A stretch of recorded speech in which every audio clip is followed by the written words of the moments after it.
To add money to your Monzo account. So there are actually a few different ways to add money to your account. First, you can make a bank transfer from another account.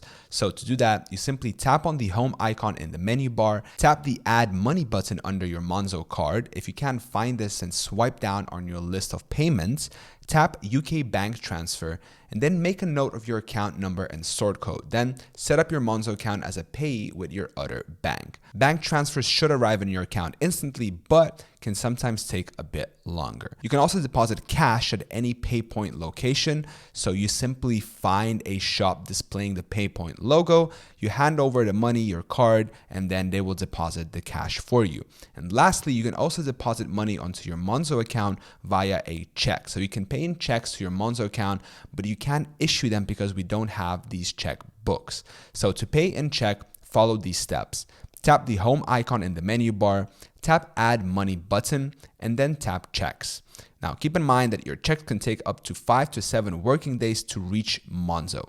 Once they receive the check, it'll take up to a week to be processed. So this is quite a lengthy process. Now I hope this was helpful. Thank you so much for watching. Subscribe.